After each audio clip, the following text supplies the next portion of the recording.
عن عبد الله بن بسر يقول قال النبي صلى الله عليه وسلم طوبى لمن وجد في صحيفته استغفارا كثيرا رواہ ابن ماجہ کتاب الادب۔ عبداللہ بن بسر رضی اللہ عنہ سے روایت ہے، رسول اللہ صلی اللہ علیہ وسلم نے فرمایا، مبارک ہو اس کو جو اپنے نامہ اعمال میں استغفار کثرت سے پائے۔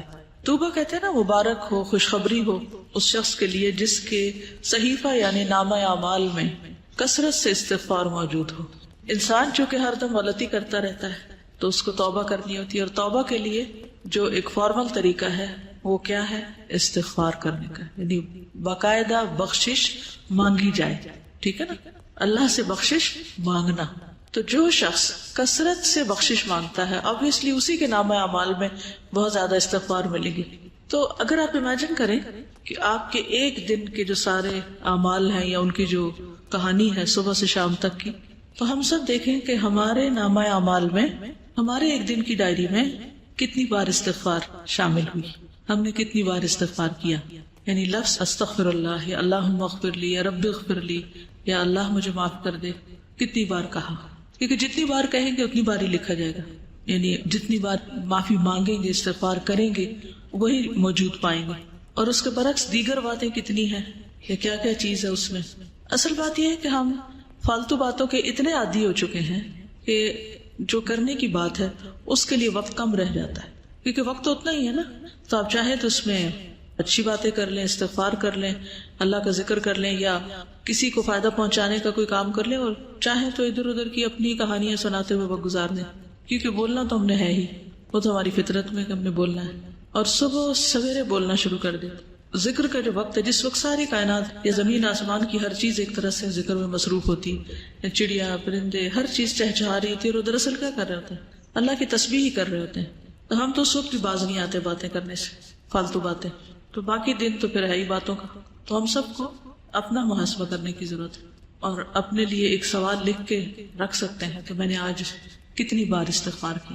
نبی صلی اللہ علیہ وسلم کتنی بار کیا کرتے تھے؟ جی 70 سے 100 بار کیا کرتے تھے، اور وہ اللہ کے رسول تھے، اور ان کے اگلے پچھلے گناہ سب معاف کر دیے گئے تھے۔ اور ہمارا طرز عمل کیا ہے؟ وجہ یہ ہے کہ ہمیں اپنی غلطیوں کا احساس ہی نہیں ہے، کہ جب احساس ہوتا ہے، ایک تڑپ آتی ہے، ایک پریشانی ہوتی ہے، تو پھر ہی انسان اس کے ازالے کی کوشش کرتا ہے نا۔ مثلا اگر کسی کے جسم میں کوئی بیماری ہو، جیسے کینسر ہوتا ہے، اور اس کو پتہ ہی نہ ہو کہ وہ بیمار ہے، تو کیا وہ علاج کرائے گا؟ نہیں کرے گا، حتیٰ کہ وہ مرض اس کے لیے کیا بن جاتا ہے؟ جان لیوا بن جاتا ہے۔ کیونکہ ہمیں غلطی کا اعتراف کر کے اس کی اصلاح کرنے کی بجائے کس چیز کی عادت ہے؟ اپنے آپ کو جسٹیفائی کرنے کی، کہ جو ہم سوچ رہے ہیں، جو ہم کر رہے ہیں وہ بالکل ٹھیک ہے۔ ہر چیز کی کوئی نہ کوئی تعویل کر لیتے ہیں۔ تو جب غلطیوں کی تعویل کرتے چلے جائیں گے تو پھر نتیجہ کیا نکلے گا؟ پھر توبہ کی توفیق نہیں ہوگی، توبہ کے لیے شعوری کوشش نہیں ہوگی، اور جب وہ کوشش نہیں ہوگی تو استغفار کہاں سے کریں گے، اور پھر وہ کریں گے نہیں تو نامہ اعمال میں کہاں سے آئے گا، اور اگر نہیں آتا تو پھر وہ مبارک کس کے لیے اور خوشخبری کس کے لیے؟ تو ہر چیز دوسرے کے ساتھ ریلیٹڈ ہے نا، ایک عمل دوسرے عمل کے ساتھ ایک چین ہوتی ہے پوری۔ تو جو بخشش مانگتا ہے اور ندامت کے آنسو گرتے ہیں اس کے، اور وہ کہتا ہے کہ اللہ تو مجھے معاف کر دے، تو اس کے لیے اللہ کا پھر وعدہ ہے کہ اللہ اسے معاف کرے گا۔ حدیث میں آتا ہے، رسول اللہ صلی اللہ علیہ وسلم نے فرمایا، شیطان نے اپنے رب عز و جل سے کہا، مجھے تیری عزت اور جلال کی قسم، میں تیرے بندوں کو اس وقت تک گمراہ کرتا رہوں گا جب تک ان کے جسم میں روح رہے گی، یعنی جب تک مر نہیں جاتا بندہ، روح نکل نہیں جاتی، اس وقت تک ابلیس اپنا کام نہیں چھوڑتا، کہتا میں کرتا رہوں گا گمراہ۔ اور اللہ عز و جل نے فرمایا، مجھے اپنی عزت اور جلال کی قسم، جب تک وہ مجھ سے معافی مانگتے رہیں گے میں انہیں معاف کرتا رہوں گا۔ لیکن دیکھیے، ہم تھوڑی سی ہمیں تکلیف ہو جاتی ہے، سر دردی ہو جاتا ہے، بخار ہو جاتا ہے، تو کیا اس میں ہماری ہمت توفیق باقی رہتی ہے کہ ہم پھر بھی استغفار کرتے رہیں یا دعا مانگیں یا کوئی ذکر کریں؟ عموماً کیا ہوتا ہے جب ایسی کیفیت ہوتی ہے تو ہم سب کچھ بھول جاتے ہیں، لوگوں سے بات کرنا، کچھ پڑھنا، کوئی کام کرنا، ہر چیز ایک بوجھ لگتا ہے، کچھ بھی نہیں کرنا چاہتے پھر ہم۔ بخاری کی روایت میں آتا ہے، اے عائشہ، مجھے تمہارے بارے میں اس طرح کی خبریں ملی ہیں، اگر تم واقعی اس معاملے میں پاک و صاف ہو تو اللہ تمہاری پاکی بیان کر دے گا، لیکن اگر تم نے کسی گناہ کا ارادہ کیا تھا تو اللہ کی مغفرت چاہو، استغفار کرو، اس کے حضور توبہ کرو، کیونکہ بندہ جب اعتراف کر لیتا ہے اور پھر اللہ کی بارگاہ میں استغفار کرتا ہے تو اللہ اس کی توبہ قبول کر لیتا ہے۔ دیکھیے جب بھی کسی پر کوئی الزام لگتا ہے تو دو میں سے ایک صورتیں ہوتی ہیں. ایک یہ کہ وہ شخص مجرم نہیں ہوتا, اس نے جرم نہیں کیا ہوتا, اور دوسرا یہ کہ اس نے یا کیا ہوتا ہے یا اس کا ارادہ کیا ہوتا ہے. دو میں سے ایک ہی چیز ہے. تو اگر کوئی شخص اس پہ کوئی الزام لگا اور اس نے غلط کام کیا ہی نہیں تو اس کو بالکل اطمینان رکھنا چاہیے کہ میں اس معاملے میں بالکل سچا ہوں اور کسی کی باتوں پر مجھے اوفینڈ نہیں ہونا, مجھے بھڑکنا نہیں اور مجھے چیخنا چلانا نہیں اور بدتمیزی کا طوفان برپا نہیں کرنا. اللہ کو پتا ہے میں نے غلط کام نہیں کیا اور حمایت کے لیے اللہ کافی ہے. اور دوسرا یہ کہ انسان جب گلٹی کانشیس ہو, اس کو پتا ہو کہ اس نے نیت کی تھی, ارادہ کیا تھا اور کچھ نہ کچھ اس راہ پہ چل پڑا تھا یا پھر کر گزرا تھا, تو پھر اس صورت میں بھی صفائی دینے کی اور اپنے آپ کو سچا ثابت کرنے کے لیے جھوٹ بولنے کی ضرورت نہیں. اور اگر کوئی ایسا کرے گا تو اس کے لیے معافی کا کوئی دروازہ نہیں پھر, کیونکہ وہ ایک تو غلط کر چکا اور دوسرا اس پہ جھوٹ بول رہا ہے اور جھوٹ بول کر ایک اور گناہ کر رہا ہے اور پھر اس جھوٹ کو چھپانے کے لیے شاید ایک اور جھوٹ بولنا پڑے. اس طرح وہ گناہوں کی دلدل میں پھنستا چلا جائے گا. تو کبھی بھی کوئی ایسی بات ہو تو سب سے پہلے تو اپنے آپ کا حساب لے, محاسبہ کرے. یہ جو میں نے کیا ہے, یہ جو کہا ہے, اس میں اصل حقیقت کیا ہے, کیونکہ یہ اللہ جانتا تھا یا بندے کو خود پتا ہوتا ہے کہ وہ کہاں کھڑا ہے. تو ان دونوں صورتوں میں کتنی بہترین نبی صلی اللہ علیہ وسلم نے راہ دکھائی ہے اور اس میں انسان کے لیے اطمینان ہی اطمینان ہے. پھر یہ ہے کہ معافی کی امید بھی رکھنی چاہیے, کیونکہ شیطان انسان کے اندر بار بار یہ وسوسہ ڈالتا ہے کہ اللہ تمہیں نہیں معاف کرے گا. اس وسوسے سے بچنا چاہیے, کیونکہ اللہ کا وعدہ ہے وہ معاف کرے گا, تو وہ کیوں نہیں کرے گا, وہ ظالم نہیں ہے. رسول اللہ صلی اللہ علیہ وسلم نے فرمایا, اللہ تعالیٰ فرماتا ہے, اے ابن آدم, جب تک تو مجھے پکارے گا اور مجھ سے پر امید رہے گا, ہوپ فل رہے گا, میں تجھے بخشتا رہوں گا جو بھی گناہ ہوں گے اور کوئی پرواہ نہ کروں گا کہ کون سے گناہ ہیں. اے ابن آدم, اگر تیرے گناہ آسمان کی بلندیوں تک پہنچ جائے تو پھر تو مجھ سے بخشش طلب کرے تو میں پرواہ کیے بغیر تجھے بخش دوں گا. ولا ابالی, مجھے پرواہ نہیں, کیونکہ ہمارا کوئی گناہ اللہ تعالیٰ کو نقصان نہیں دیتا. بندے عام طور پر جب بندوں کو معاف نہیں کرتے تو کیوں نہیں کرتے, کیونکہ بندے بندوں سے ہرٹ ہو جاتے ہیں یا بندوں کو بندے نقصان پہنچا جاتے ہیں تو وہ معاف نہیں کر پاتے. ہمارا کوئی گناہ اللہ تعالیٰ کو اس طریقے پر ہرٹ نہیں کرتا اور نہ اس کو کوئی نقصان ہوتا ہے. وہ ایک حدیث قدسی میں آتا ہے نا کہ اگر سارے کے سارے اول و آخر جن و انس سب سے زیادہ فاسق و فاجر شخص کی طرح ہو جائے, اس کے دل کی طرح ہو جائے, تو یہ چیز اللہ کی بادشاہت میں کچھ بھی کمی نہیں کرتی. اللہ کو اس کی کوئی پرواہ نہیں, کوئی فکر نہیں, نقصان کچھ نہیں اس کا. بندوں کا تو نقصان ہو جاتا ہے نا, اللہ کا کوئی نقصان نہیں ہوتا. تو اس لیے اللہ تعالیٰ کو معاف کرنے میں مشکل بھی کوئی نہیں, ویسے بھی وہ عزیز و مقتدر ہے.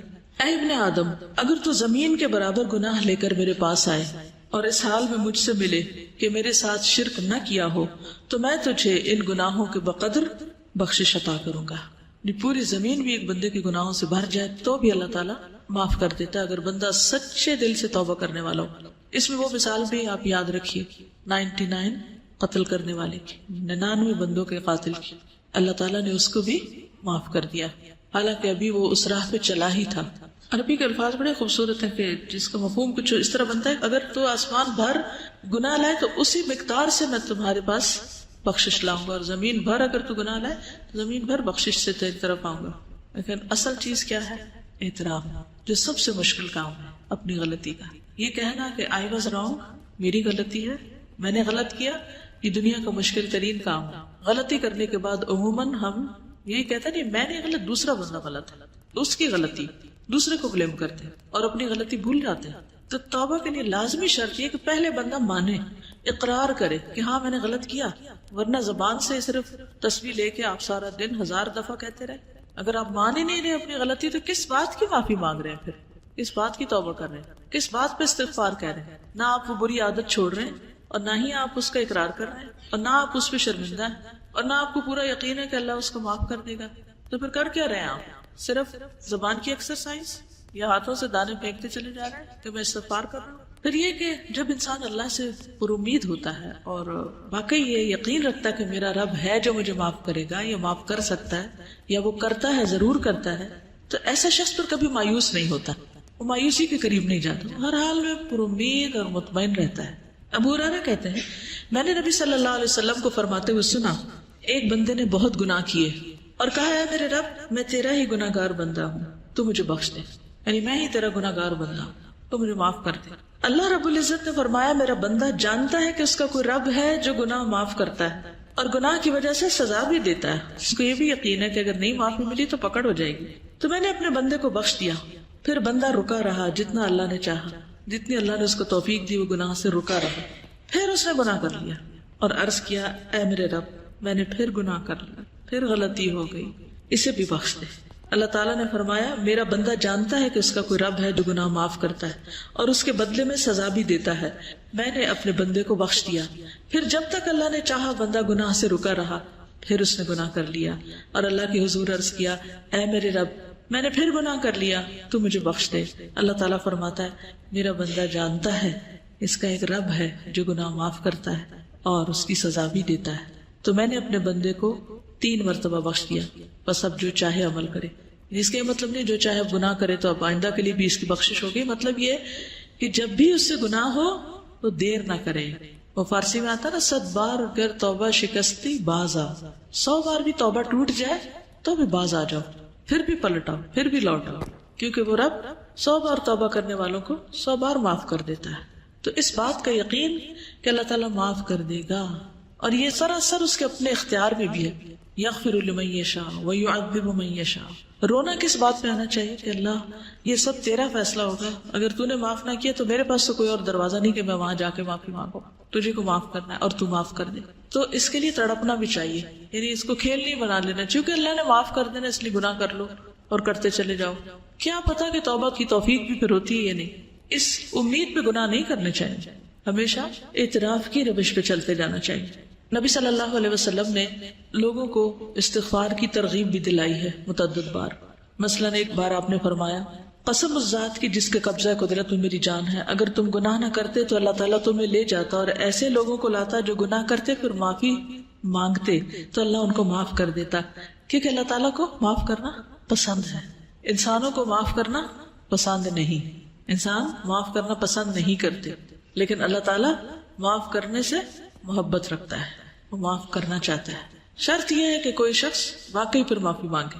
اب آپ دیکھیے کہ غلطی کس سے ہوتی، غلطی کون کرتا ہے. عام روزمرہ زندگی میں دیکھیے کون غلطی کرتا ہے، جو عمل کرتا ہے، جو کوئی کام کرتا ہے. جو کچھ کرے گا اس سے ہی غلطی ہوگی نا. جو کام ہی نہیں کرے گا اس سے کیا غلطی ہونی ہے. ویسے برتن کس سے ٹوٹتا ہے، جو برتن استعمال کرتا ہے. اور جس نے صرف سجا کے رکھے ہوئے الماری میں اس سے تو نہیں ٹوٹیں گے، اس کے تو بچے رہیں گے. اسی طرح باقی غلطیوں پر بھی آپ نظر ڈالیے. انسانوں کے حق میں بھی ہم سے غلطیاں کب ہوتی ہیں، جب ہم ان سے تعلق رکھتے ہیں تو پھر ہم سے غلطیاں ہو جاتی ہیں. اور اگر ہم تعلق ہی نہ رکھے کسی سے، مثلا ایک شخص جس وقت سڑک پر جا رہا ہو اس سے ہماری کوئی ناراضگی ہے، ہم نے اس کو کوئی نقصان کیا یا اس کو کوئی دل دکھایا نہیں، کیوں؟ کوئی تعلق ہی نہیں ہمارا اس سے. لیکن اپنی بہن سے پوچھیے، اپنی امی سے پوچھیے، اپنے بھائی سے پوچھیے، اپنے ہسبینڈ سے پوچھیے، اپنے بچوں سے پوچھیے، وہ کیا کہیں گے؟ ان کے پاس ہوں گے آپ کے لیے شکایتیں آپ کے خلاف، یا آپ سے کبھی نہ کبھی ہرٹ ہوئے ہوں گے. کیوں؟ کیا وجہ؟ کیونکہ ان سے تعلق ہے آپ کا. تو اللہ تعالیٰ کو کیسے بندے پسند ہے؟ وہ جو کسی سے تعلق نہ رکھے اور سب سے کٹ کے ایک طرف بیٹھ جائے اور کوئی غلطی نہ کرے، نہ کسی کو ہرٹ کرے، نہ کسی سے کوئی معاملہ کرے، وہ پسند ہے. کون لوگ زیادہ بہتر ہیں؟ جو لوگوں سے ملتے جلتے رہے اور ان کی طرف سے پہنچنے والی تکلیفوں پر درگزر کریں. وہ زیادہ بہتر ہے بنسبت اس کے کہ نہ وہ کسی سے بات کرے نہ کسی کو ہرٹ کرے. تو جب آپ کسی سے معاملہ کریں گے تو ایک دوسرے کی کوئی بات بری بھی لگ جائے گی. اچھا، انسانی نفس بڑا عجیب ہے. بعض اوقات بلا وجہ کسی کی بات بری لگ جاتی ہے اور بعض اوقات کسی کی بڑی بڑی بات کی پرواہ نہیں ہوتی ہے نا ایسے. تو پھر تو ہم نے اپنے آپ کو بھی نہیں سمجھا، ہم خود بھی کسی ایک چیز پر نہیں، ہم تو اپنے لیے بھی معمہ ہیں تو دوسروں کے لیے تو ہے ہی ہے. تو اس لیے کبھی کوئی ہمارے بارے میں مس انڈرسٹینڈ کر جائے تو اس کو ایشو نہ بنائے، ٹھیک ہے؟ تو ایزی رہیں گے. ہین لین سہل قریب. تو ایزی رہنے میں آسانی یہ ہے کہ پھر انسان نہ دوسروں پہ بوجھ ہوتا ہے اور نہ دوسرے اس پہ بوجھ ہوتے ہیں. کسی کو ٹکر لگ جائے، کسی کی کچھ خرابی ہو جائے تو سوری کر لیں، بات ختم، اور چلتے چلے جائیں، آگے بڑھتے جائیں. کرنا اس کے علاوہ کوئی چارہ نہیں اور کوئی طریقہ نہیں کہ آپ زندگی میں پروگرس کر سکیں. آگے بڑھنے کے لیے معاف کرنا ہی پڑے گا، بھولنا ہی پڑے گا. دوسروں کی غلطیاں ایسی چیز نہیں ہوتی کہ جن کو آپ یاد رکھیں، ٹھیک ہے نا؟ یہ یاد رکھنے کی چیزیں نہیں ہیں، لیکن عموماً ہم یاد رکھنے والی چیزیں تو بھول جاتے ہیں، ان میں تو ہمارا حافظہ خراب ہے. اور جو یاد نہیں رکھنا چاہیے وہ ہم بھولتے نہیں، کیونکہ ہم بھولنے دیتے نہیں، ان کی گرہ باندھ کے رکھتے. تو اگر آپ کو بہت ہی شوق ہے کچھ یاد رکھنے کا تو کوئی اچھی چیزیں یاد رکھ لیں تو خود بھی خوش رہیں گے، دوسروں کو بھی خوش رکھیں گے. اسی لیے ہمیں کچھ ڈھنگ کی چیزیں یاد ہی نہیں رہتی کیونکہ ہمارا دماغ کس میں الجھا رہتا ہے. ویسے کتاب آپ کے آگے رکھی ہوئی ہے, صبح ٹیسٹ بھی ہے اور آپ کو سبق یاد نہیں ہو رہا, کیا وجہ ہے؟ پوچھا کرے رک کر کیا مسئلہ کیا ہے, کیوں ایسا ہو رہا میرے ساتھ. تو کوئی نہ کوئی الجھن ہوگی آپ کے دماغ میں جو اتنی آپ کو الجھائے ہوئے ہوگی کہ آپ کی نظریں بھی الفاظ پہ نہیں ٹک رہی ہوں گی. تو کرنا کیا چاہیے ایسے میں جب آپ کو کوئی چیز اتنا زیادہ ڈسٹرب کر دے؟ پھر ہوتے جانا چاہیے. کیا کریں گے؟ اس شخص کو جس نے 99 قتل کیے تھے اسے کیا سجیسٹ کیا تھا؟ جگہ تبدیل کر لو. جی نیک لوگوں کی بستی میں چلے جاؤ. تو ہم کیا کر سکتے ہیں؟ اسے نہیں پڑھی جا رہی نا بات, تو آپ اس وقت بند کر دیں کتاب, اٹھ کے کچھ اور کرنے چلے جائیں. 5 منٹ لے لیں, 10 لے لیں, کچھ اور کام کر لیں. اتنا میں خوب دماغ خالی سوچ بھی لے گا اور جو کچھ اس میں آ رہا ہے اس الجھاؤ کا کوئی سلجھاؤ ہو بھی جائے گا, اور پھر واپس پلٹ آئے, پھر آ کے فریش کام شروع کر دیں. یہ اس وقت کوئی ایسا کام لے لیں کہ جس میں بہت زیادہ آپ کو ذہنی یکسوئی نہ چاہیے, تھوڑے سے اڑ جائے وہاں سے, اس جگہ کو چھوڑ دیں. غصے کا بھی علاج کیا ہے؟ جگہ چھوڑ دیں, پوزیشن بدل لیں بیسیکلی. تو ان چیزوں کا بھی علاج یہی ہے کہ آپ ہٹ جائیں وہاں سے. پھر اللہ سبحانہ و تعالیٰ قرآن پاک میں فرماتے ہیں افلا یتوبون الی اللہ ویستغفرونہ, کیا وہ اللہ سے توبہ نہیں کریں گے, استغفار نہیں کریں گے؟ واللہ غفور الرحیم, اور اللہ غفور الرحیم ہے. نبی صلی اللہ علیہ وسلم کو حکم دیا گیا واستغفر اللہ ان اللہ کان غفور الرحیم, اور اللہ سے بخشش طلب کیجیے, اللہ تعالیٰ یقیناً بہت بخشنے والا رحم فرمانے والا ہے. سب لوگوں کو حکم دیا گیا توبوا الی اللہ جمیعا, اور وان استغفروا ربکم ثم توبوا الیہ. سورۃ ہود میں ہود علیہ السلام نے اپنی قوم کو کہا تھا کہ اپنے پروردگار سے معافی مانگو اور اس کے حضور توبہ کرو. پھر نوح علیہ السلام نے بھی کہا فقلت استغفروا ربکم انہ کان غفارا یرسل السماء علیکم مدرارا. ہود علیہ السلام نے کہا وَيَا قَوْمِ اسْتَغْفِرُوا رَبَّكُمْ ثُمَّ تُوبُوا إِلَيْهِ. شعیب علیہ السلام نے کہا وَاسْتَغْفِرُوا رَبَّكُمْ ثُمَّ تُوبُوا إِلَيْهِ. نبی صلی اللہ علیہ وسلم نے اپنی قوم کو استغفار سکھائی نہیں, اپنے لوگوں کو. نبی صلی اللہ علیہ وسلم کے پاس جب کوئی آ کے یہ کہتا یا رسول اللہ صلی اللہ علیہ وسلم جب میں اپنے پروردگار سے دعا کروں تو کیا کہا کروں؟ تو آپ نے فرمایا کہو اللہم اغفر لی وارحمنی واہدنی وارزقنی, اے اللہ مجھے معاف کر دے, مجھ پر رحم فرما, مجھے ہدایت دے, مجھے رزق دے. اس کے بعد آپ نے انگوٹھے کو نکال کر باقی 4 انگلیوں کو بند کر کے فرمایا یہ 4 چیزیں دنیا اور آخرت دونوں کی جامع ہیں, یعنی جس کو یہ 4 چیزیں مل گئی اس کو دنیا آخرت سب کچھ مل گیا. 2 سجدوں کے بیچ میں ہم یہ دعا پڑھتے ہیں, ٹھیک ہے, تو تھوڑا شعوری طور پر پڑھنے کی کوشش کریں کیونکہ اس میں دنیا اور آخرت کی بھلائیاں ہیں اس دعا میں. اور ویسے بھی دعا کرتے وقت اگر انسان استغفار کرتا ہے تو ایک طرح سے پہلے اس کے گناہ دھل جاتے ہیں, پھر اس کے بعد اللہ کا قرب مانگتا ہے, اللہ کی محبت مانگتا ہے, باقی چیزیں مانگتا ہے. تو یہ ایسے ہی ہے کہ جیسے انسان پہلے نہائے دھوئے پھر خوشبو لگائے, ٹھیک ہے. نبی صلی اللہ علیہ وسلم اسلام قبول کرنے والے کو سب سے پہلے استغفار سکھاتے تھے. یہ صحیح مسلم کی روایت ہے. کان رسول اللہ صلی اللہ علیہ وسلم یعلم من اسلم یقول اللہم اغفر لی وارحمنی واہدنی وارزقنی. ٹھیک ہے, جب کوئی مسلمان ہوتا تو آپ اس کو یہ کلمات سکھاتے کہ یہ مانگو. پھر ایمان والوں کی صفت بھی یہی ہے وبالاسحار هم یستغفرون والمستغفرین بالاسحار, سورۃ آل عمران میں آتا ہے. خاص طور پر عورتوں کو استغفار کا حکم دیا گیا. حدیث یاد ہے کسی کو, اور کیوں دیا گیا؟ صحیح مسلم کی روایت ہے رسول اللہ صلی اللہ علیہ وسلم نے فرمایا اے عورتوں کے گروہ صدقہ کرتی رہا کرو اور کثرت سے استغفار کرتی رہا کرو. یعنی ہم خواتین کو اور بھی زیادہ استغفار کی ضرورت ہے کیونکہ میں نے دوزخ والوں میں زیادہ تر عورتوں کو دیکھا ہے. ان عورتوں میں سے ایک عقل مند عورت نے عرض کیا کہ ہمارے کثرت سے دوزخ میں جانے کی وجہ کیا ہے؟ ان سے سوال کیا. آپ نے فرمایا تم لعنت کثرت سے کرتی, یعنی لعن تان, دوسروں کو بلیم کرنا, دوسروں کو برا بھلا کہنا, اور اپنے خاوند کی ناشکری کرتی. ناشکری بھی نا ایک عادت ہوتی ہے, کسی حال پہ راضی نہ ہونا, کسی کا احسان نہ ماننا. پھر اسی طرح یہ ہے کہ ہمیں صرف اپنے لیے نہیں دوسروں کے لیے بھی استغفار کرنی چاہیے. وہ بھی ہم نماز میں کرتے ہیں, اسے بھی تھوڑا سا شعور کے ساتھ کیجیے. کیا کہتے ہیں؟ ربنا اغفر لی ولوالدی وللمؤمنین یوم یقوم الحساب. ٹھیک, خصوصاً جب کوئی فوت ہو جائے تو اس کی بخشش کی دعا کرنی چاہیے. نجاشی جب فوت ہو گیا تھا تو نبی صلی اللہ علیہ وسلم نے صحابہ سے کہا تھا کہ استغفروا لاخیکم, اپنے بھائی کے لیے استغفار کرو, یعنی اس کی مغفرت کی دعا کرو. حسن بصری کہتے ہیں کثرت سے استغفار کرو, اپنے گھروں میں, اپنے دسترخوانوں پر, اپنے راستوں میں, بازاروں میں, مجلسوں میں, جہاں بھی تم ہو. تمہیں نہیں معلوم کہ کہاں بخشش نازل ہو جائے, کہاں اللہ تعالیٰ بخش دے.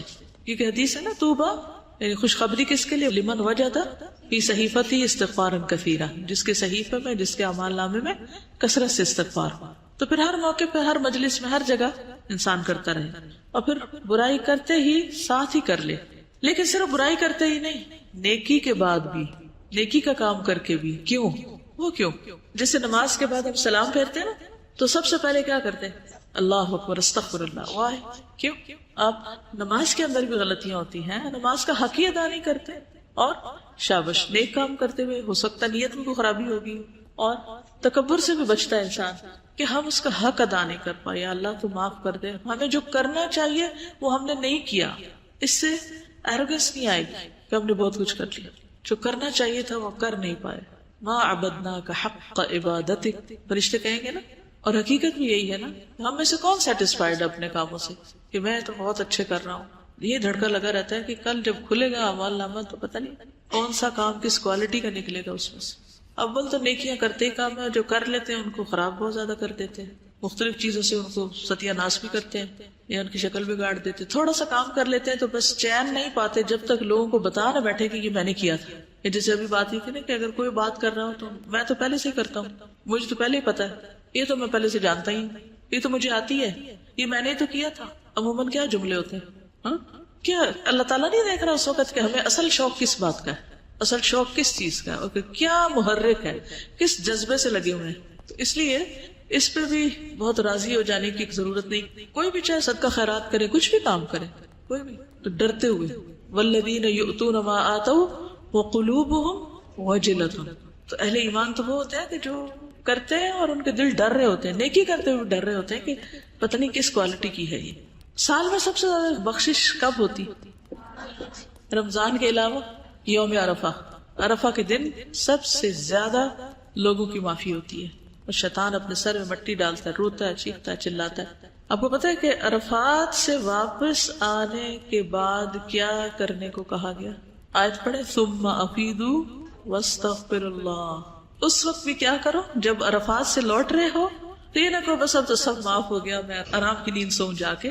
پھر بھی واپسی پہ ذکر کیا ہونا چاہیے؟ اس وقت بھی کیا کہتے رہو، کیونکہ یہ بہت بڑی مشکل ہے کہ نیکی کرتے ہی ساتھ ہی شیطان اندر آ جاتا ہے اور وہ انسان کو نا بلا دیتا ہے. تم نے تو کارنامہ کر لیا، تم نے تو بہت بڑا تیر مارا، اور پھر اتنی کہانیاں سناتے ہیں، یوں ہم نے عرفات میں کیا، ایسے ہم نے کیا، ایسے. ثم افیدوا من حیث افاض الناس واستغفر اللہ ان اللہ غفور رحیم. اگر کوئی بھی نیک عمل کر کے یہ احساس باقی رہے تو پھر تکبر کا سوال ہی نہ ہے کہ انسان نیکیوں پہ کوئی اپنے آپ کو بڑی چیز سمجھنے لگے. ابراہیم علیہ السلام نے بھی دعا مانگی تھی اپنے لیے، والذی اطمع ان یغفر لی خطیئتی یوم الدین. مجھے امید ہے کہ وہ میری خطائیں معاف کر دے گا قیامت کے دن. حالانکہ وہ ابو الانبیاء ہیں، خلیل اللہ ہیں. موسیٰ علیہ السلام نے کیا کہا؟ قال رب انی ظلمت نفسی فاغفر لی فغفر له. یونس علیہ السلام نے لا الہ الا انت سبحانک انی کنت من الظالمین. داؤد علیہ السلام نے کیا کیا؟ وظن داؤد انما فتناہ فاستغفر ربہ وخر راکعا واناب. اللہ کے جتنے بھی نیک بندے ہیں اور بڑے بڑے نیک کام کرنے والے ہیں، ان سے کہیں کوئی بھول چوک ہوئی تو فوراً پلٹے اللہ کی طرف، اور اللہ نے ان کو معاف کر دیا. خود آدم علیہ السلام نے کیا کہا تھا؟ ربنا ظلمنا انفسنا وان لم تغفر لنا وترحمنا لنکونن من الخاسرین. نبی صلی اللہ علیہ وسلم کی زندگی میں تو خیر کثرت سے ایسی دعائیں ملتی ہیں. آج جب میں آ رہی تھی تو میں دل چاہ رہا تھا کہ کلاس میں جتنی بھی آپ کی مثلاً اس کتاب میں دعائیں ہیں قرآنی یا مسنون، سب کو اگر آپ مارک کر لیں کہ کتنی کثرت سے استغفار کا یا رب اغفر لی کا یا اغفر لنا کا یا فاغفر لی کا لفظ آیا ہے، تو اگر ان کو جمع کریں تو حیرت ہوتی ہے کہ اتنی زیادہ دعاؤں میں بس معافی ہی مانگی گئی ہے.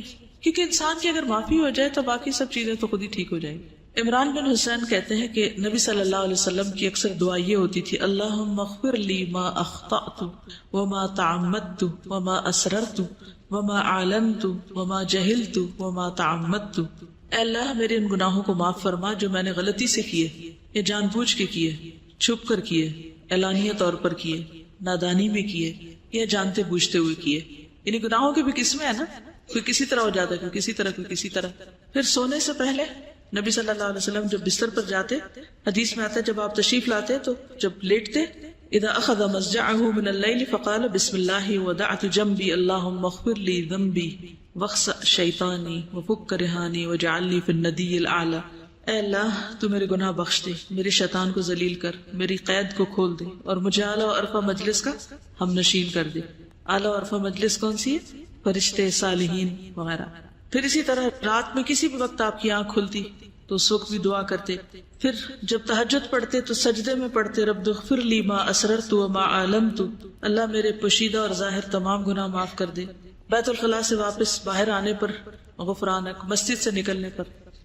اب آپ دیکھیے کہ مسجد سے نکلنے پر انسان کیا سوچتا ہے، نیک کام کر کے نکلا ہوں، لیکن آپ کی دعا کیا تھی؟ بسم اللہ والصلاۃ والسلام علی رسول اللہ رب اغفر لی وافتح لی ابواب رحمتک. جب نکلتے تھے تو ساتھ ہی بھی پڑھتے. پھر اسی طرح نماز کی جو استفتاح کی دعائیں ہیں ان میں سے بھی ایک دعا ایسی ہے جس میں استغفار آتا ہے. رکوع سجدے میں تو خیر ہے ہی. آتی ہے کسی کو رکوع سجدے کی دعا؟ کیا ہے؟ سبحانک اللہم ربنا وبحمدک اللہم اغفر لی.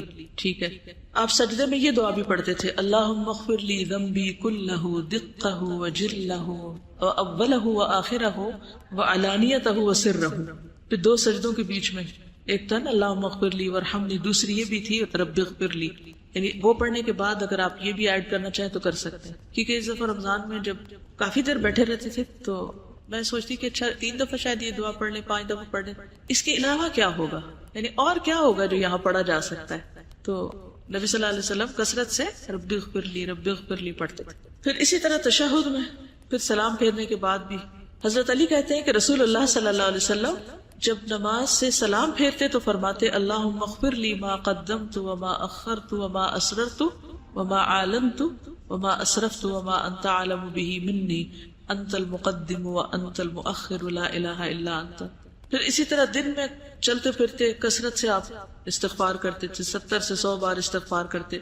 ایک ایک مجلس میں صحابہ کہتے ہیں ہم گنتے تھے تو آپ یعنی 70 بار استغفار کر لیتے تھے ایک مجلس میں.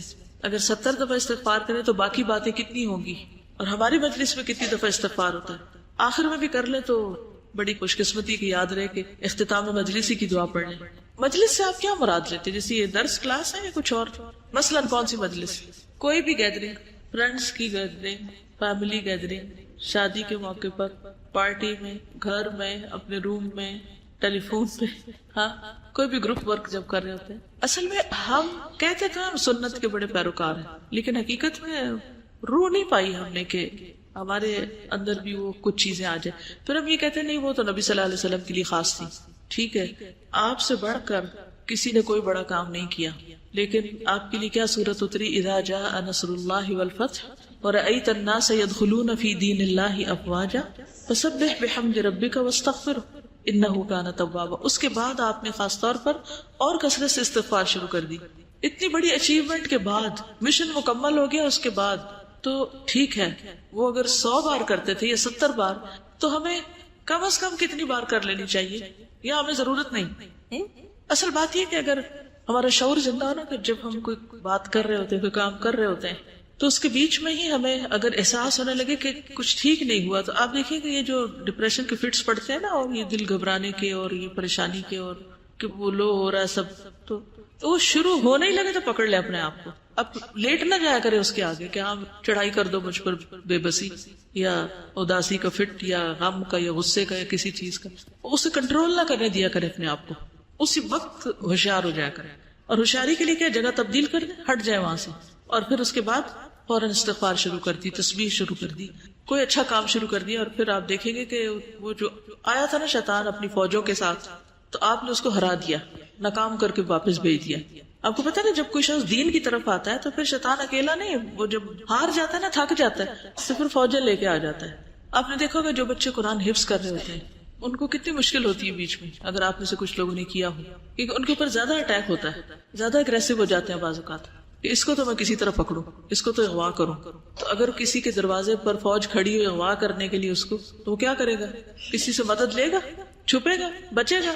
ہاں مشکل یہ نا کہ نظر نہیں آتی نا یہ فوجیں، لوگ تو ہمیں نظر آ جاتے ہیں تو ہم فوراً دفاع کے لیے کچھ سوچتے ہیں. شیطانی فوجیں نظر نہیں آتی اس لیے سوچتے بھی نہیں. پھر تو وہ چیزیں محسوس ہوتی ہیں انسان کو، تو اپنا محسوسات پہ نظر رکھا کریں.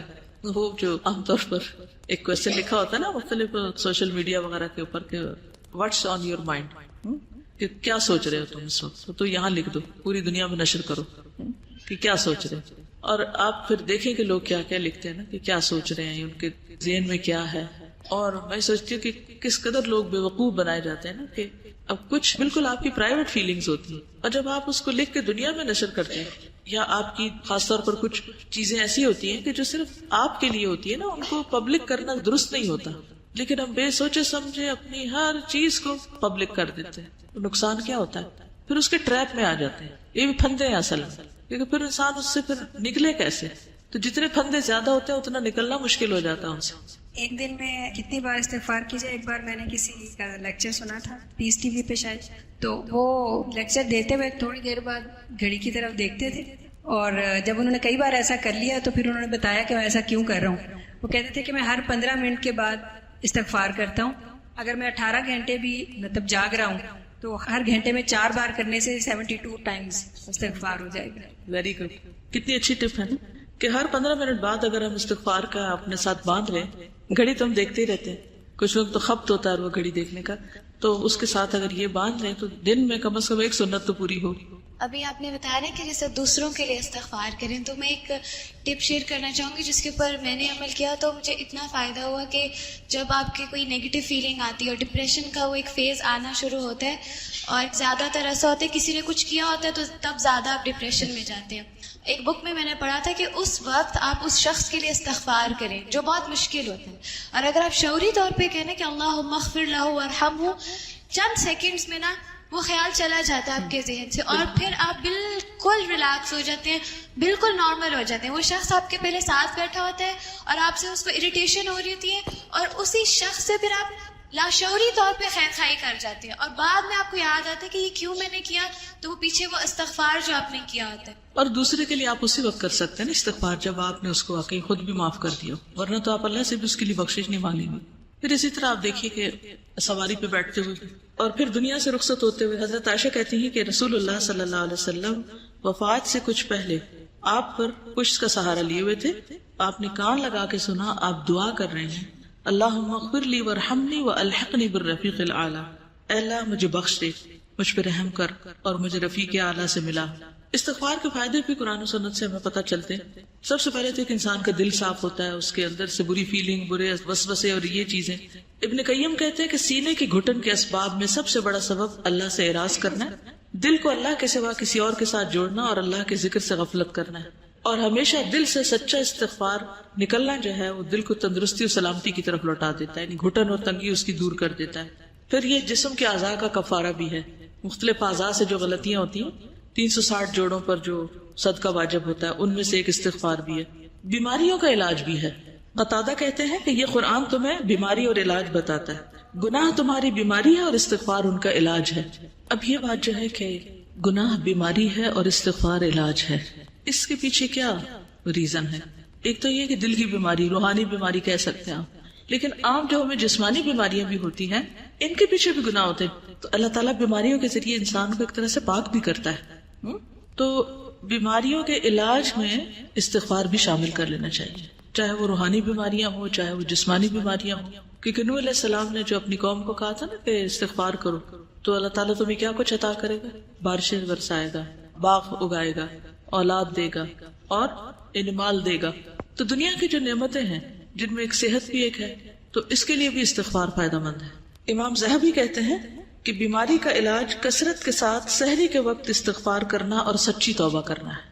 کیونکہ بہت سی جسمانی بیماریوں کا تعلق انسان کی روح کے ساتھ بھی ہوتا ہے، اس کی سوچ کے ساتھ بھی ہوتا ہے. پھر آپ دیکھیے کہ نبی صلی اللہ علیہ وسلم نے جو اپنے بارے میں فرمایا تھا نا کہ میرے دل پر پردہ سا آ جاتا ہے، غبار سا آ جاتا ہے، اس وجہ سے میں ایک دن میں 100 مرتبہ اللہ سے استغفار کرتا ہوں. اب علماء کہتے ہیں کہ آپ نے جو غین کا لفظ استعمال کیا نا، الغان یا غین، اس کا معنی ہوتا ہے وہ غفلت جو اللہ کے ذکر پر مداومت کی کمی سے ہوتی ہے. یعنی اللہ کے ذکر میں کمی اگر کسی وجہ سے ہو جائے، کئی وجوہات ہوتی ہیں. مثلا کیا وجہ ہوتی ہے ذکر میں کمی کی؟ خواتین کے لیے تو معقول وجہ ہے، معروف وجہ، جب نماز نہیں پڑھتے تو خود بخود بہت سی چیزوں میں کمی آ جاتی ہے، دین کا نقصان ہوتا ہے. اسی طرح بعض کام انسان کو اپنے اندر اتنا مشغول کر لیتے ہیں. مثلا مرد حضرات جو مثلا مارکیٹ میں کھڑے ہیں، ان کو اپنی بزنس ڈیلز کرنی ہے، ادھر کی بات ادھر کی، ادھر کی ادھر کی، صبح سے دوپہر تک وہ اپنے کام میں لگے ہوئے ہیں. تو اب اس ذکر کے لیے وقت نہیں پا رہے، بھاگے دوڑے نماز پڑھی، پھر دوبارہ جا کے اپنے کام میں لگ گئے. کچھ کام ایسے ہوتے ہیں جو پیورلی دنیا کے ہوتے ہیں اور اس میں آپ کو فلی کانسنٹریٹ کرنا پڑتا ہے، تو اس وقت آپ ساتھ ساتھ کوئی ذکر نہیں کر سکتے. تو کیا ہوتا ہے، آپ کی بیٹری لو ہو جاتی ہے، قدرتی طور پہ لو ہو جاتی ہے. نماز سے وہ ریچارج ہوتی ہے، لیکن اس کے علاوہ بھی جو استغفار ہے وہ اس غبار کو، اس میل کو، اس پردے کو ہٹانے یا دھونے کا کام دیتا ہے. پھر اسی طرح غیبت کا کفارہ بھی ہے. بعض علماء کہتے ہیں کہ غیبت سے توبہ یہ ہے کہ آپ جس کی غیبت کریں اس کے حق میں بخشش کی دعا کریں. یعنی جس کی غیبت ہو گئی، اور کس کی غیبت ہوتی ہے؟ جس سے کوئی ناراضگی ہے، اس کے ساتھ کوئی گڑبڑ ہوئی، تو اس کے لیے استغفار کریں. تو جب اس کے لیے آپ کریں گے تو پھر اس سے ناراضگی بھی کم ہوگی اور تعلقات بھی ٹھیک ہو جائیں گے، اور آئندہ پھر غیبت کی ضرورت بھی نہیں پیش آئے گی. تو وہ اصلاح قلوب بھی کرتی ہے اور اصلاح احوال کا ذریعہ بھی بنتی ہے پھر استغفار. پھر یہ کہ عذاب ٹل جاتا ہے انسان سے.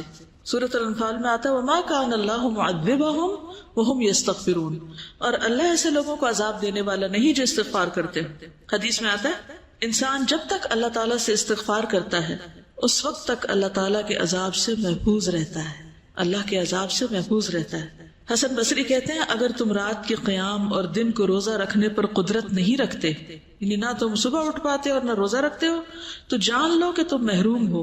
خطاؤں اور گناہوں نے تمہارا دل جکڑ رکھا ہے، اس لیے تمہیں نیکی کی توفیق نہیں ہو رہی. خطاؤں اور گناہوں نے تمہارا دل جکڑ رکھا ہے، تو اس جکڑن کو نکالنا چاہیے. پھر استغفار رحمت کا ذریعہ ہے. قرآن پاک میں آتا ہے لولا تستغفرون اللہ لعلکم ترحمون، تم اللہ سے بخشش کیوں نہیں مانگتے تاکہ تم پہ رحم کیا جائے. یعنی اللہ کی رحمت پھر آئے گی جب تم استغفار کرو گے.